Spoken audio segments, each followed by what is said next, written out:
Japan is a country in the far east of Asia, and it has a rich cinematic history. Coming out of World War II, Japan had to seek an identity, and one of the ways that it has done this is through the exploration of different themes and different ideas of identity. So we got the birth of famous monsters like Godzilla out of Japan that were allegories for the nuclear bomb. We got now classic Shakespearean retellings like Seven Samurai from Akira Kurosawa, and of course we got the birth of anime. Now, one of the biggest genres in the world came from Japan. Despite all this, I would not say that I am deeply in love with pretty much any aspect or facet of Japanese cinema. I have liked a lot of it. There are films that have came out of Japan that I have a deep reverence for and love. The two in particular that I love a lot are Perfect Days, directed by Wim Wenders, but it has an entirely Japanese cast. It was shot on location in Tokyo, and that film is gorgeous. I also, in my dissertation, wrote about Howl's Moving Castle, a film that I absolutely love, and it is probably in my top 5 films ever, despite the fact that I don't really have a deep connection with Miyazaki or Studio Ghibli films in general. I still love this film. So, going into January 2026, I just became aware that people were partaking in something called Japanuary, where you attempt to watch 10 films that have been put in a list by people who are very well aware of Japanese cinema. However, in an effort to make this as random as possible, I have taken numbers out of a random number generator off of Google, and I have just watched whatever came out. So, here is those reviews. Bye.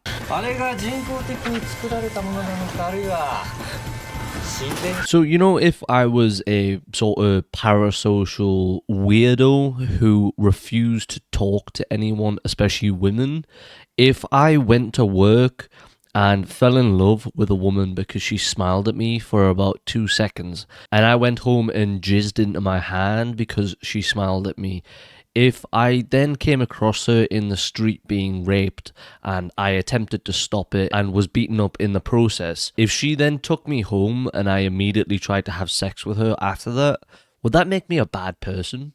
So, Meatball Machine is a sort of B-movie, schlocky, horror action film that takes a lot of inspiration from the sort of 80s and 90s B-movie horror action world, and it is centered around this Japanese man who encounters an alien that takes over the body of humans and attempts to eat other aliens in its species who have also taken over the bodies of other humans. This is the kind of film that you would hear Quentin Tarantino talk about, and he would say, oh, this random buttfuck film that came out in the 80s that he fell in love with. For example, Inglourious Basterds, about World War II veterans. The issue with this film is that whilst it has all the schlock, whilst it has all the low-budget action scenes, and clearly not well-made costumes for the aliens, on the other hand, it also has this very strange use of rape as a thematic device to pin two characters together in this forbidden and tragic love story. Regardless of how schlocky and B-movie a film is, it is unacceptable to use rape in the way that this film uses it, considering it is just a tool to get two characters in a room together and to have them fall in love with each other pretty much immediately. I'm fine, obviously, with films using this as a thematic device, as something that is the center or is one of the pieces of a movie.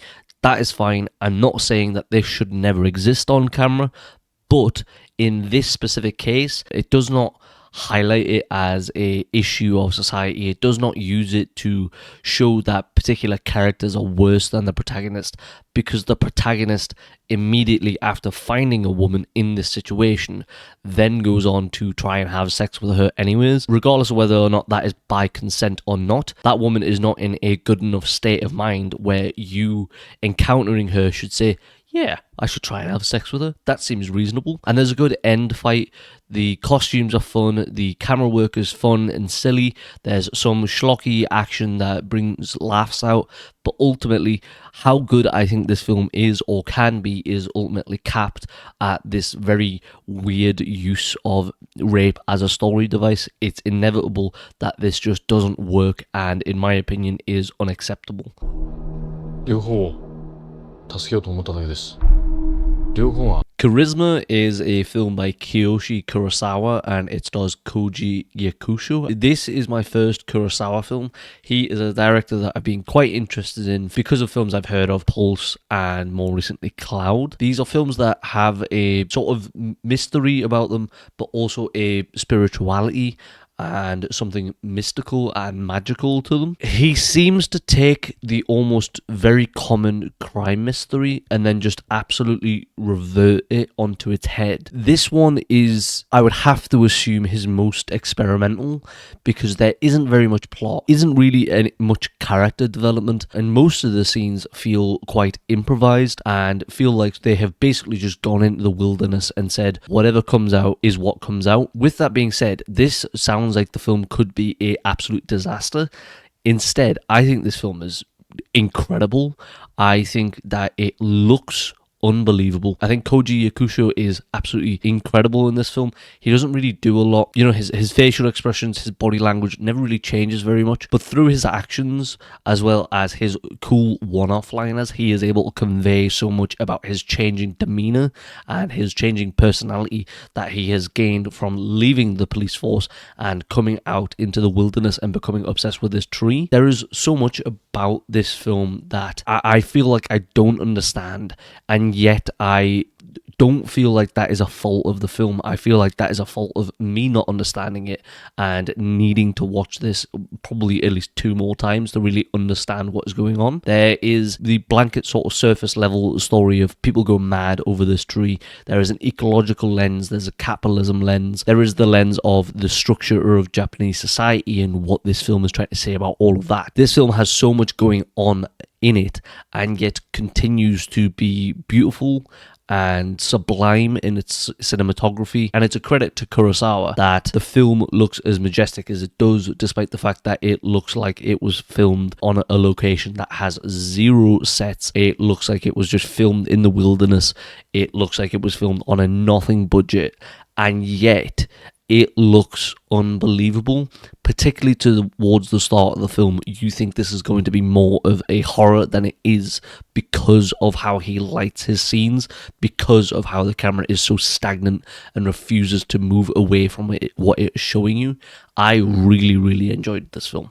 When people talk about Japan is so strange in their entertainment and it's so different from the West, and it's a lot more sexual in nature, but it also glorifies animals and anthropomorphic figures.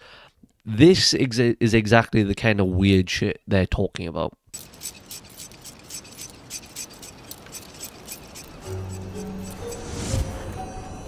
Cat Soup is a Japanese anime film from 2001, and it is about a young cat child who reanimates her older sister cat who is dead. In doing so, she doesn't come back fully, and she has to seek out a flower in order to fully bring her back from the dead. In the name of doing this, she encounters demonic figures, I suppose, and weird humans who want to basically eat the cat and stuff like that. The film is clearly absurdist, and it doesn't feature any talking characters, and it uses speech bubbles for when it needs to communicate that its characters are talking. And there are ideas within this that I would like to see in more animated films, and particularly in more Western animated films. I would like more absurdism being utilized in more animation. I would like the idea of speech bubbles for characters that don't talk in films. I think that this is pretty fun, even though I don't have very much of an idea what is going on here. But I think that the film kind of accepts that you don't need to fully understand what is going on here. You just need to understand the basic premise, and you need to understand the outline. If you have that, that's good enough. and the rest will kind of just fall into place, and you will kind of just have fun with the rest of the film if you understand the basic outline. Really enjoyed this one.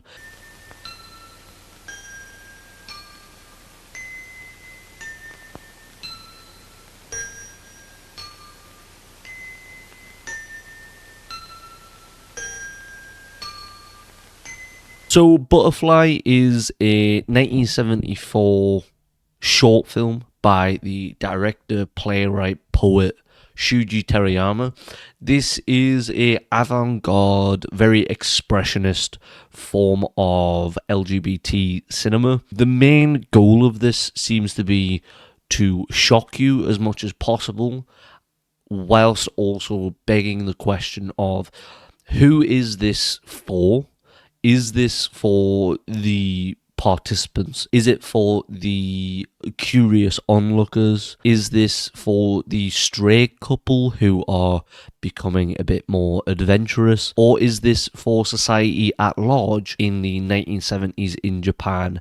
Looked at queer relationships, gay relationships, lesbian relationships, so on and so forth, as being problematic in whatever that may mean, yet behind closed doors was willing to do things that were quite clearly taboo, but would never talk about it because those things were seen as cultural non-starters and things that were considered forbidden and would lead you to being shunned from communities, society, jobs, friendship groups, etc., etc. There is a sense of danger and anxiety around this project, and it ends with almost horror-like music, begging the question of where do we go from here? And even now, 50, 60 years later, we still are, working through these kinks, and it's still very difficult, particularly in Japanese society, it seems, to talk about what this film is talking about. And the main thing that I take away from this film is how forward-thinking that this film was in 1974. If we consider the early 1970s to mid-1970s in America, America was just coming out of its own period of censorship in films and was just beginning to show nudity and violence, and was just beginning to show things that were previously 10 years earlier seen as being very, very taboo. And this film, in my opinion, goes even further than that.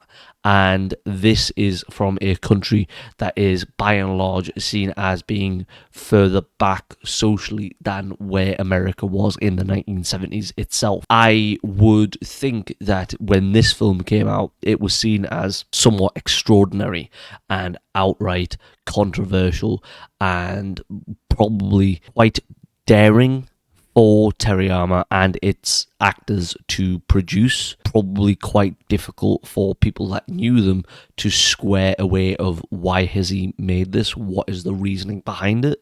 But overall, I really like this. I think that this film is pretty good.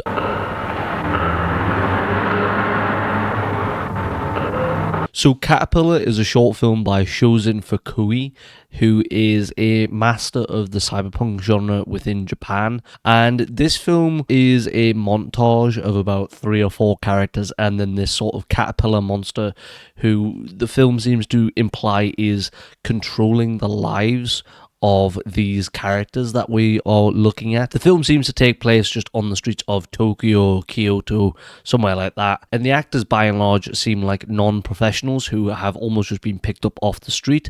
And I don't find a lot of this very convincing, and I don't find this film very enjoyable to watch at all. There is something very student filmy about this. It feels low budget. It feels like the cast and the director and the crew are sort of just working out what their style is, which I can appreciate elements of the film for. So the fact is that there isn't a real identity about this film. There is no clear message or thematic purpose for the film. But there is incredible sound design, and there is a very frenetic and stuttery editing style that I do appreciate and do have a lot of respect for. I think it adds to the uncomfortability of the film, and the sound design making it sound as if what you're listening to is the echo in a very, very long hallway is something that I think is quite incredible. And these two elements on their own are pretty enjoyable, and I think that they meld together to create a very uncomfortable and awkward feeling about what it is we're watching. Other than that, I don't find very much of this enjoyable whatsoever. It's basically a 30-minute montage of people acting very strange on the streets of Tokyo surrounded by real people, and there isn't very much that we're able to take from that. And ultimately, the veil of the caterpillar monster is there to disguise this film as having a semblance of a plot and a theme and connective tissue between what we are watching. Ultimately, none of this is really connected, and ultimately what the film is interested in is its sound design and its editing style. When the focus is on these two elements, the film is at its best. When it tries to pretend that it has a plot or that it has some sort of thematic purpose is kind of when it falls apart, in my opinion. Overall, this is definitely on the lower end of the scale for the films I've watched so far this month. I don't hate it, but I don't think it's very good either. And ultimately, I think I'll probably forget this quite quickly.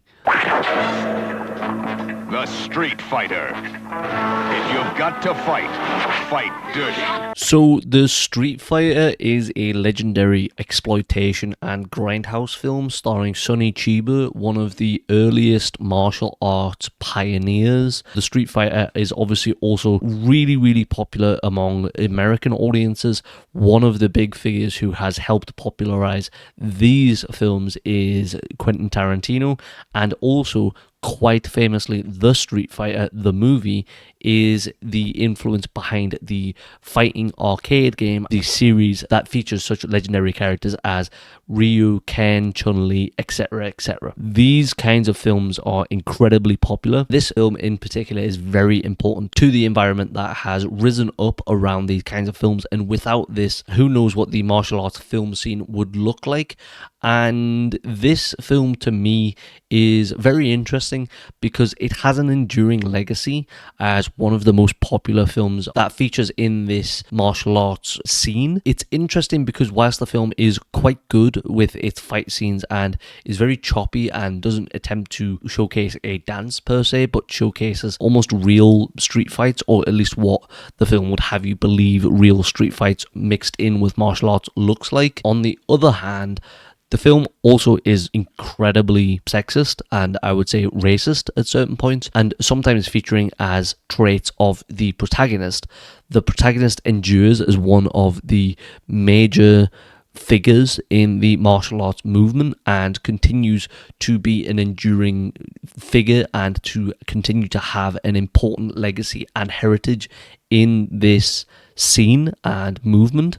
And it's interesting to me coming to this as an outsider, someone who has enjoyed a lot of martial arts films but isn't deeply ingrained into the scene and wasn't particularly aware of this film. I think that this film is good, but the fact that from the very first scene, pretty much, the protagonist of the film is quite openly sexist kind of swayed me to one side, and I never found myself able to get back to the other side because I don't really understand what I'm meant to feel about Sonny Chiba's character other than going, oh, this guy is so cool because he's a good fighter. But before you even see his fighting, really, you see him essentially selling a woman into sex slavery, which is a fucking wild thing to have your protagonist doing. I really felt myself unable to overlook at least a few of those instances and scenarios that the film presents. It really coloured my enjoyment of these films. But overall, other than the racism and sexism, as much as you can push those aside, I guess, this film is decent and I enjoyed it. I just found myself unable to really connect with the protagonist because of those issues that I encountered quite early on. Okay, so I know I started this video off by saying that this list is meant to be 10 films and that is kind of the goal, the challenge of Japanuary. However, I'll be honest, I started this list way too late. I got caught up with other stuff. And then also, to be honest with you, the random number generator thing really threw me some curveballs on this list. Jesus Christ. Some of these films I did not enjoy whatsoever. Meatball Machine, I didn't enjoy this whatsoever. I think it's got some fun ideas with the sort of cyberpunk aspect, the alien aspect, but the whole rape factor and the subplot of that is really disgusting in my mind. I hated that. Charisma, I fucking love this film. Not much happens in this film. It's really low budget, but it's great. It's really atmospheric. And Koji Yakusho, who I love from Perfect Days, this is the second film of his that I've seen, and I think he's fucking great in this film.